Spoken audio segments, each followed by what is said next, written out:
What is up, everyone, and welcome to the season finale of our F1 23 My Team Career Mode Season 1. We are here. We are at the final race on the calendar at Abu Dhabi. But before all of that, we've got a few things we've got to do, including, bizarrely, the contract negotiations for next season, at least for the first half of next season. Yes, that is right. They are broken, and that means I'm going to have to do contract renewal now, basically. So yeah, it's going to come where we have to decide, are we going to be signing Enzo Fittipaldi for another season, or are we going to be taking on another driver? And I'll let you in on a little bit of a secret. The answer is no, we will not be keeping Fittipaldi, because quite frankly, I have not been particularly satisfied with his performance. You know, he's had one Q3 appearance, 0 points, a string of P22 qualifyings to go nowhere in the race.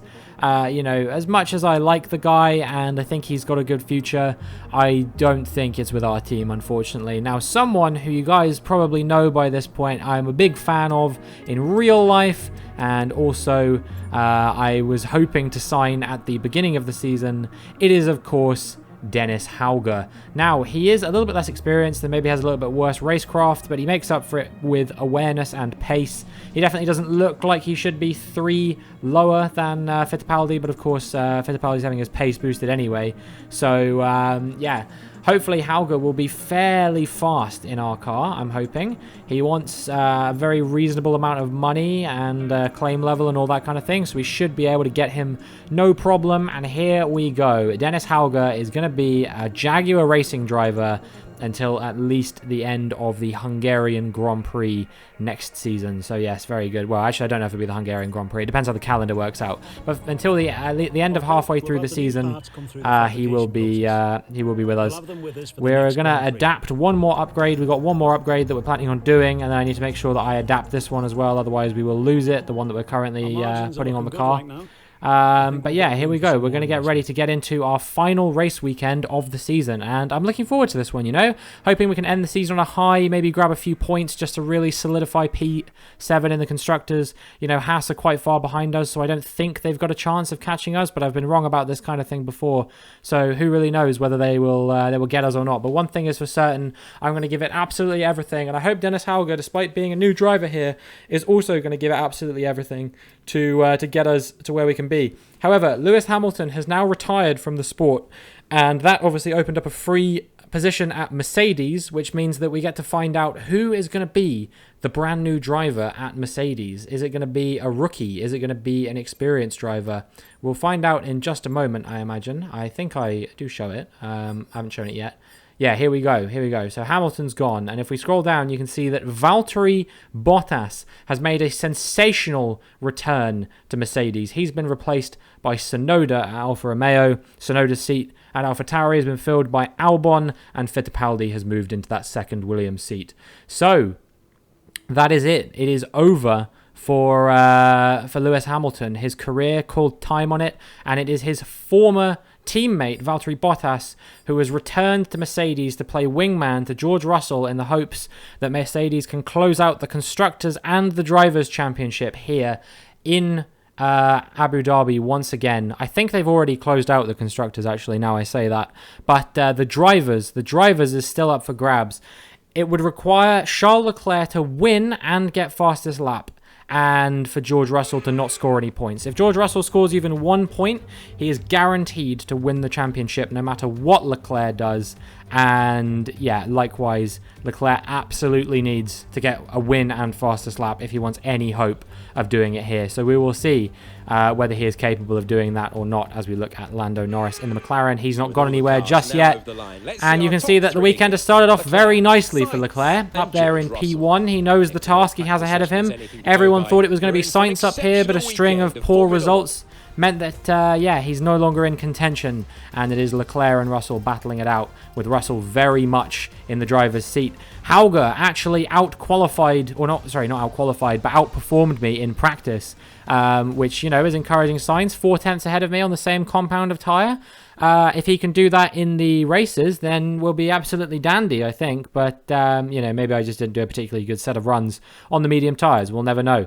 But now it is time for us to start moving towards qualifying. The weather is going to be dry for the entire weekend, which is, you know, you would expect for Abu Dhabi. It does rain here every now and again. I've seen it maybe 1 in every 100 races or something like that, but it's pretty uncommon. And now it is time for us to get into qualifying for the Abu Dhabi Grand Prix. Obviously, we've still got the same sponsors as before, and so the sponsorship targets are going to be nice and simple for us. It's simply going to be to get into the top 10 in qualifying Q3 with at least one car, preferably with both, but I think that that's a you know, that's a dream. If Hauger can even make it off the back row, I'll be pretty happy, because Enzo Fittipaldi hasn't been able to do that in ages.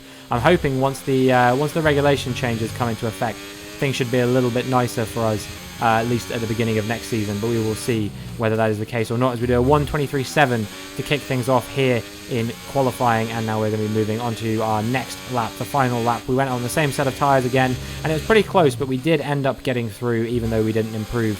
We are going to be coming through in P14, getting into Q2 for the first time, and we'll find out how Hauger did in just a moment in his first qualifying session for the team. Did he get through, or was he eliminated in Q1, much like Fittipaldi was many times? It's looking not very good for Hauger, unless he's 15th or 16th, which I'm pretty sure he's not. Pretty sure Piastri is one of those. I don't remember who the other one is. Leclerc topping the session from Bottas in a very strong P2. Russell down in P6. And yes, it is Stroll, Gasly, Fittipaldi, Hauger, Sargent, and De Vries that are eliminated. But Hauger does get off the back row, as does Fittipaldi, actually. So maybe this was a good move for all of them. Who knows? And likewise, yes, Tsunoda actually making it through in that Alfa Romeo, so good for him. And Albon too in the Alfa Tauri, another car that's particularly hard to drive. So it seems like these teams might be a good fit for all of the people. You know, even Bottas up there in P2. What a remarkable result from him. And he's just gone fastest here in Q2 as well, as I've said, a 1:23.2 to kick things off. We ended up invalidating our second lap time, unfortunately. We went a little bit wide at the Nicholas Latifi corner, and I don't think we would have improved anyway, so it didn't matter. We crossed the line and we get through in P10, so I'm very happy with that. But I tell you, what is more interesting is actually the fact that Albon and Alfa Tauri, which is perhaps more uncompetitive than the Williams, I would say, he's managed to get through to Q3. So, yeah, remarkable from him, as Bottas does go fastest for the session. From Sainz, Russell, Piastri, Perez, Magnussen in P6, a remarkable result from him, and keeping me on my toes a little bit. Verstappen, Albon, Norris, myself, and then eliminated is Ocon, Joe. Leclerc is out in P13, and then Alonso, Tsunoda, and Hulkenberg. Leclerc, the shock exit of that session. He is going to have a mountain to climb if he wants to win the World Championship now. 4/10 behind me, 4/10 from safety in a Ferrari. That is really bad from Leclerc. Clearly, he just could not string a lap together. And, yeah, that means that he is going to be starting from no higher than 13th on the grid, unless, obviously, grid penalties get applied and whatnot. We'll see where he does end up starting, but either way, it's going to be a tough and tall order for Leclerc. I'll be very interested to see how things work out for him there, whether he's able to even get back into the top 5, never mind find his way onto the winning top step of the podium. And with fastest lap, as we round the final corner now, it's going to be a 1:22.5, and I'm pretty happy with that, because that was the time that Bottas did in the previous session. So, yeah, I think I can maybe find a little bit of improvement here, but who knows. We'll see whether we're capable of doing that. And as you can see, even though we're on a fresh set of tyres this time, we just couldn't seem to find the same lap time we found on our first flying lap. And you can see that we lost about 3/10 overall across the line, but it was good enough nonetheless to put us P3, which means that I think, unless, you know, grid penalties are applied to people ahead of us, for the 4th time this season, we will be starting P3 in a Formula 1 race in the worst car on the grid. We've out-qualified the new boy, Bottas. Russell only managed P2, but still a decent effort from him. And, yeah, all he needs to do is score a point. Magnussen all the way down in 8th. I've got to just make sure that if he's scoring points, I score points as well, basically. And then there's basically no chance that he can help Haas onto P7 in the Constructors. You know, we want to hold on to this. We've been working really hard for it. We've been fighting tooth and nail. We got a historic podium in Las Vegas last time out, which I still can't quite believe happened. And yeah, it'd be really disappointing if still, after all our hard work, that Haas were able to snatch away P7 in the Constructors. I think that we're going to be capable of doing it, but, you know, I've been wrong about these kinds of things before. So who knows? But, you know, plenty to play for. We're in a fight for P9, I believe, in the Drivers' Championship. We need to finish ahead of Ocon and Stroll. I think those are the two drivers that I'm really in a fight with for P9. And yeah, other than that, I just want to go out there, have fun, and hopefully end our season on a high. I don't think we'll get another podium.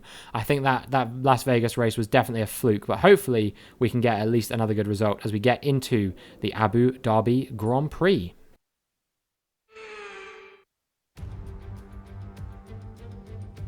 It's the final chapter of the season then here at the spectacular Yas Marina circuit. It's a race where the pole sitter failed to finish in 3 of the first 4 events.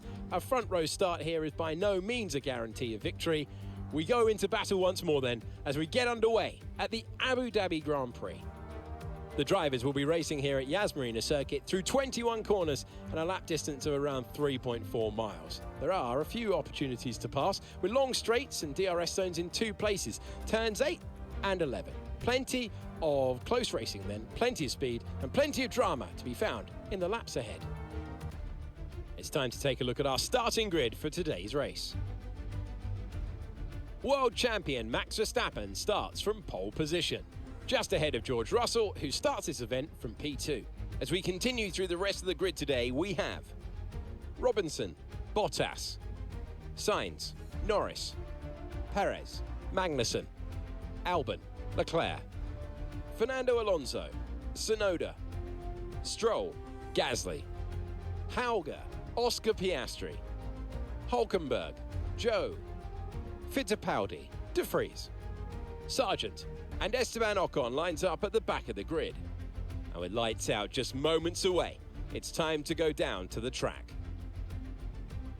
Anthony Davidson is with us once again in commentary, which is always good news. And tell us about the strategy today. Give us some insights into how the big calls are made. Well, there's a lot that both the driver and the team have to keep in mind when going into a race. The tyres, fuel, energy recovery systems, the list goes on and on.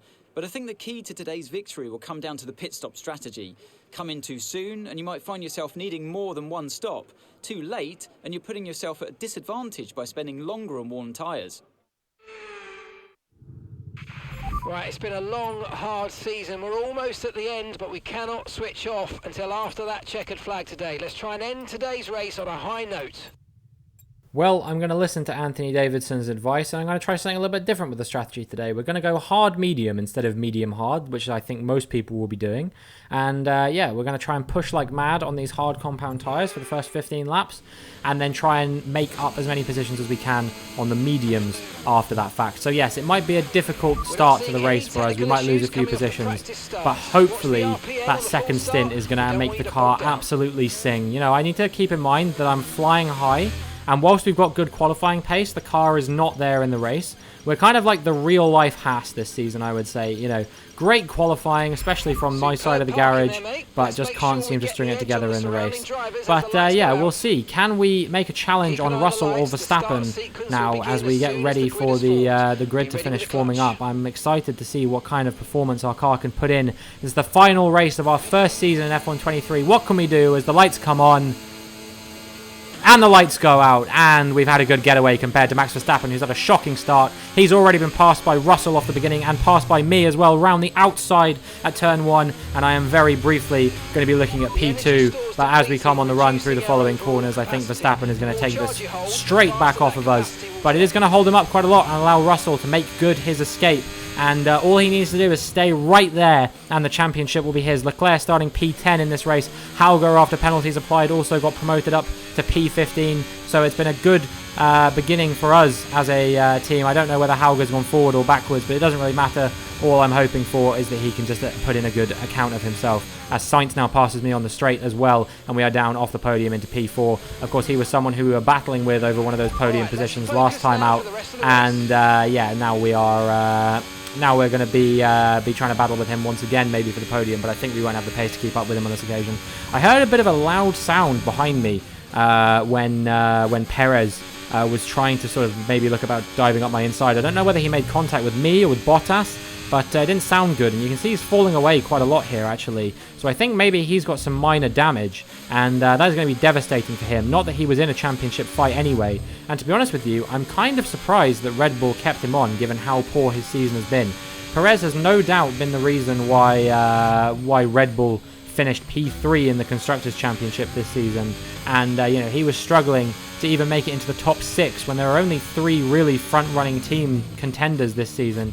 The fact that Mercedes have done it will drive Red Bull absolutely crazy, given that they know that they've had the best car for a long time this season. But yeah, nothing doing. Perez boxed at the end of that lap, so he's going to be way down the order now, and we're coming under pressure from the new old Mercedes man, Valtteri Bottas. He's back, and he's better than ever as he makes his way into P4. He's born to drive at this team, clearly, and you know, who knows, maybe next season we'll see a fight between him and Russell as Magnussen makes a very easy overtake on me. You're not going to get many freer than that. He even thinks about going for a move on Valtteri Bottas here as well. If Magnussen finishes here and we finish outside of the points, it's actually not guaranteed as we pick up a bit of floor damage there now. But we are managing to stay with these guys nonetheless. It doesn't seem like it's affected us too drastically. Maybe a slight loss of downforce, but generally I don't think it's too big an issue. Now we're coming under pressure from Norris as well in the McLaren.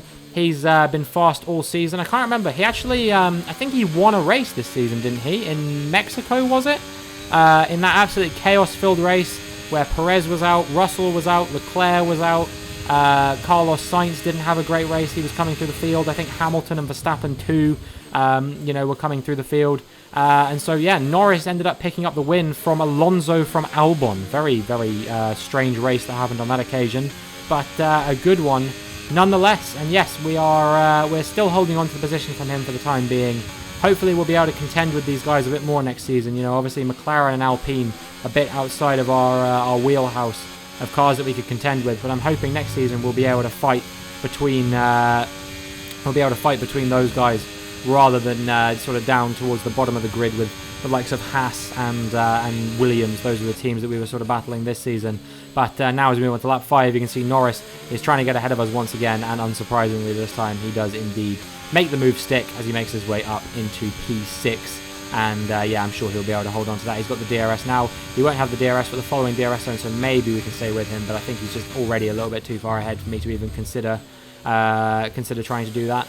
And yeah, that is us down into P7 now. It's not been a great start to this Grand Prix, but we've managed to hold position at least for a few laps now. However, lap 9, we are going to be coming under pressure from Albon, and it was very short-lived. Alonso seemingly having some kind of issues. As you can see that there's kind of trains starting to form up behind both Aston Martin cars. So I don't know if they're having a difficult race perhaps as well on those medium compound tyres. You know, they're not doing a different strategy to anyone. It's not like they're on the softs and the softs have gone off or anything like that.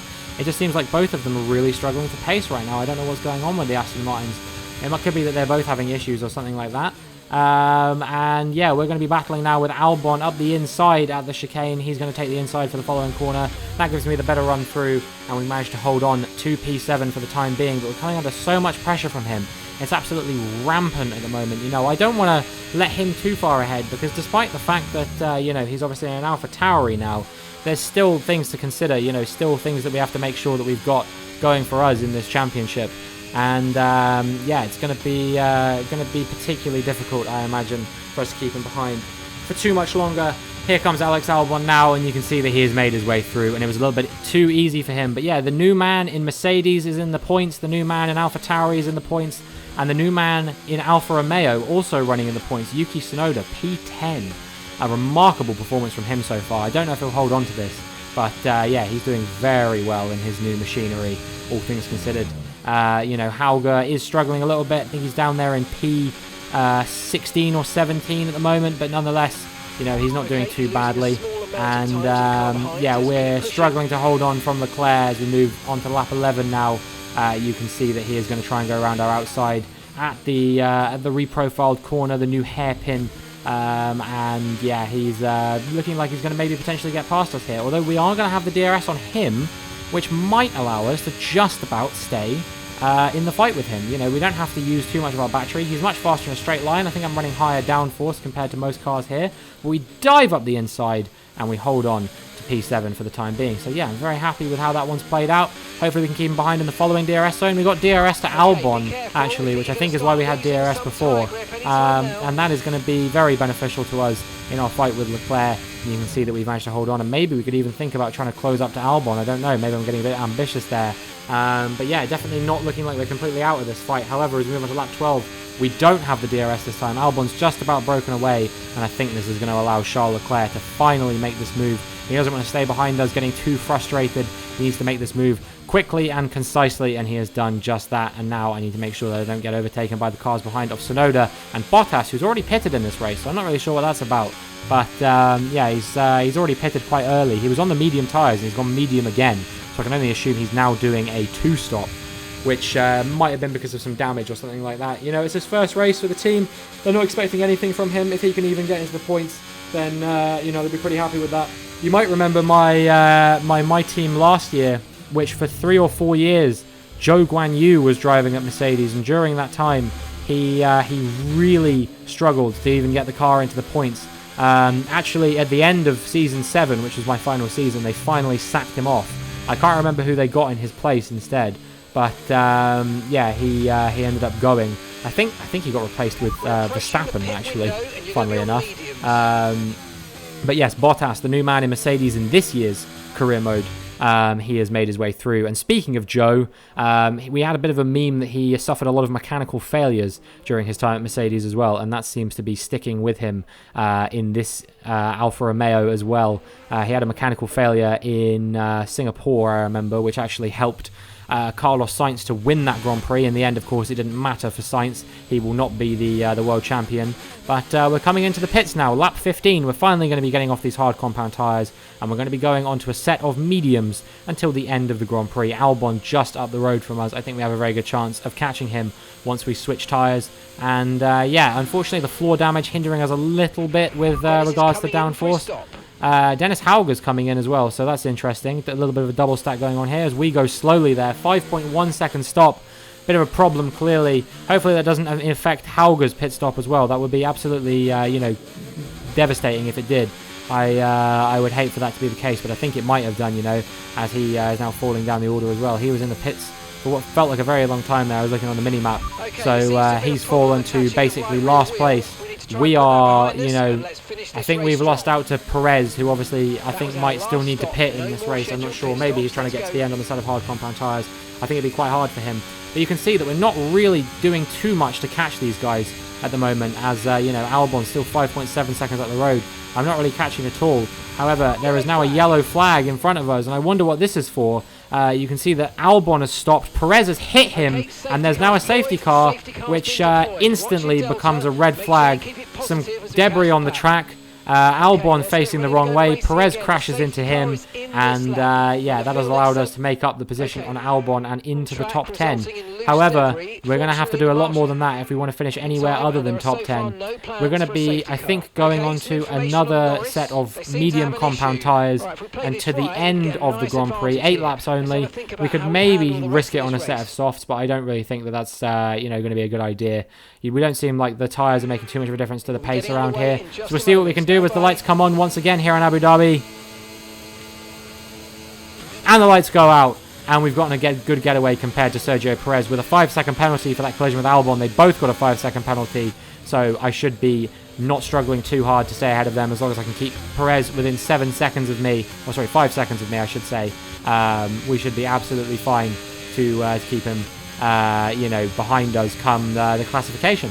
But we'll see what happens as we make our way up into P8. Are we going to go for a move on Leclerc? Yes, we are. And yeah, Leclerc really struggling to make these moves at the moment. He's still down in P9. And so, yeah, his sort of mighty progression through the field is not seeming like it's going to work out for him. But he does make his way back past us eventually. And now Perez is challenging us around the outside as well. We make a bit of contact there with the left rear wheel of Leclerc.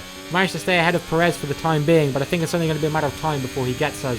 You know, he's in a Red Bull, but he's got a 5-second penalty, and so that's going to be pretty much everything that I just need to keep in mind if I want to make sure that I can stay in the position I'm currently in, and you know, maybe even gain a position at the end. You know, Albon's got that 5-second penalty as well, but for now Perez makes his way through, and in trying to avoid him, we actually ended up going off the track, and we've got a 3-second penalty of our own. So now we've got to do a slightly harder task of keeping him within 3 seconds of us. And not only that, but the field is very bunched up, so I need to try and stretch my legs from the cars behind now if I want any chance. As Sainz, he cannot catch a break at the end of this season. He's pitting again with what I can only assume is more damage. Terrible news for Sainz. You know, his championship ended in misery as he made contact with me in Las Vegas and had to pit, which you know, ended up gifting me a podium and Russell the win. And now Sainz is pitting once again, which will no doubt cost him another podium. I think he was on course for it, but at the moment it is Verstappen leading very comfortably from Russell and Bottas, Alonso in P4, Magnussen all the way in the lofty heights of P5, and Perez and Norris battling in front of us for this P8 position. Norris goes a bit wide on the exit, and that allows us to try and make a move on him, and we are up into P8, but remember, we've got to extend a 3-second gap on him because we have that 3-second penalty, which is going to hopefully not hinder us too much. Perez going slowly there. We ended up exceeding track limits again, and we can't have too many more of those. We cannot get another penalty, or things are going to be going from bad to worse for us. As we move now onto lap 27, only a few laps left to go in this season, and we are coming under pressure from Alex Albon, who I think is going to maybe try and make a move on us. He doesn't quite go for it on this occasion as we go through the chicane, but I think with the DRS in the next zone, you know, I'm not that fast through the chicane to begin with, especially as I go out wide there. I think we're going to be coming under pressure from the new AlphaTauri man up the inside, and yeah, as we move through the DRS zone, it's a bit too trivial for him, quite frankly, and that is Alex Albon up into P8, but if we can stay within 2 seconds of him, we may have a chance to hopefully, you know, still finish P8 in this race. Although we've got to focus on getting a 3-second gap built to Piastri in these last couple of laps as well, which I think might just be too much to ask. You know, we're pushing as hard as we can, but Piastri's still catching us on those soft compound tyres. As long as we can keep him out of DRS range, we should be fine. You know, I want to keep an eye on the gap to Norris as well, make sure that he's not within 3 seconds of me as well, because otherwise we would be potentially falling out of the points. Although we do have Albon, who is still definitely within 2 seconds of us in front. I don't think he's going to build a 2-second gap to us now, but who knows? It could still swing any which way. But one thing's for certain, it's been a hell of a season, and it's about to come to an end. We've just got one final sector to get through. Norris has closed the gap to 3 seconds now. We're not too concerned about this gap to Albon. I think we're going to nip this in the bud.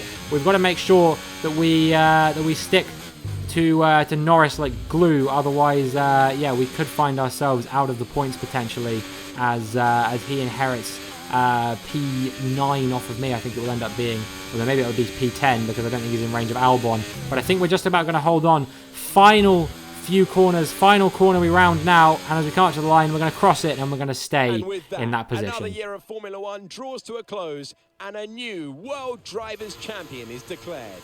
Another entry added to that prestigious list of the sport's most incredible drivers. Victory today then, but bittersweet emotions, I'm sure, as the championship slips through their fingers. Even so, what a fantastic final race of the season this was. Talk to me, Ant. What was it that set them apart from the competition today? I feel like consistency was probably the key today. There's being quick, and then there's being quick lap after lap after lap. If you can do that, you can capitalise on other people's errors without making many of your own. And that's an approach that can push you a long way up the field. The drivers are en route to the podium as we speak. What a fantastic win for the Red Bull team. They've performed exceptionally today, keeping us firmly on the edge of our seats throughout the entirety of the race. Congratulations to everyone at the team. In a difficult season, Verstappen manages to pick up one more win.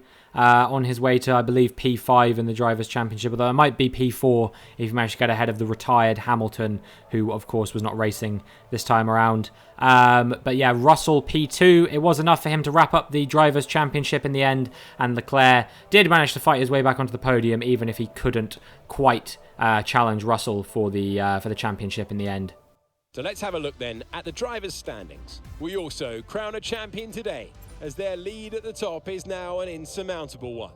What a great year it's been for Formula One. After an incredible day of racing, who was your driver of the day, Ant? Max Verstappen seemed to just effortlessly weave through the other drivers today without a care in the world. He was definitely my driver of choice. Let's move on to the Constructors. It's another clear win for Mercedes as they managed to secure the Constructors title. An incredible performance for the whole team. Well, what an end to another fantastic weekend of racing. Thanks to everyone who's joined us, and we'll see you for the next one. It is a double world championship for Mercedes as George Russell wraps it up from Leclerc, from Verstappen in the end, pushing Sainz down into P4 and what could have even been P5 if Hamilton had been racing in this final race of the season. But yeah, very, very enthralling five-way fight for the championship. It did just about come down to the final race. And Mercedes, yeah, again, the Constructors' Championship also came down to the final race, which Mercedes ended up wrapping up and winning. So yeah, double championship for them, back to winning ways after a couple of difficult seasons for Mercedes. They are back on top. And yeah, we wrap up P7 in the championship, a few points ahead of Haas after a strong finish for Kevin Magnussen. He tried to do everything he could to get Haas into a position where they could get back into P7 in the championship, but it wasn't enough in the end. And they finished P8 in the Constructors. We finished P9 in the Drivers' Championship, so that's going to do wonders for our driver acclaim as well. And yeah, all in all, I think that was a very good race for us. I'm very happy with how it turned out. You know, we got into the points even with that penalty, so that was pretty nice. Piastri did, of course, end up finishing ahead of us. I think he was in P8, so it ended up finishing Piastri, myself, then Albon. That was the top 10. Or actually, no, I think Albon finished 11th, if I remember correctly. I think it was 10th for us. I think it was 9th, 10th, 11th was that order. But yeah, that means that Albon does not manage to score points for AlphaTauri in the end, despite the fact that he was looking almost dead set to do so. Yeah, AlphaTauri finished the season on a shockingly low 1 point. 1 point for AlphaTauri this season, and that was Tsunoda, if I'm not mistaken, who obviously took that 1 point with him when he moved to Alfa Romeo. I know obviously that the team doesn't inherit his points, but you know what I mean. And yeah, that is pretty much it. Bottas, also a very respectable result. I think he ended up finishing P4 or P5. So I think he'll be pretty happy with that, and hopefully he can maybe get involved in the championship fight with George Russell next season. I think, unfortunately, he might end up playing the wingman role once again, but who knows? Maybe he'll be able to mount a championship challenge of his own. But all this and more coming up in Season 2 of My Team Career Mode. You know, we've got lots of questions to ask. How good will our car be? How will the regulation changes affect all of the different teams? Will Dennis Hauger be better than Enzo Fittipaldi? You know, how will these new drivers at the new teams get on in a whole season? How will Bottas do? How will Fittipaldi do? How will Tsunoda do? How will Albon do? I'm very excited to see the trajectory of all of these guys. You know, will there be a massive overhaul in the pecking order, or will things stay massively the same? I don't know. 3 departments have changed, and so anything could happen next season, but you're going to have to wait and find out, because that is the end of the video. I hope you enjoyed. If you did, make sure you like and subscribe, and hopefully I will see you in the next one.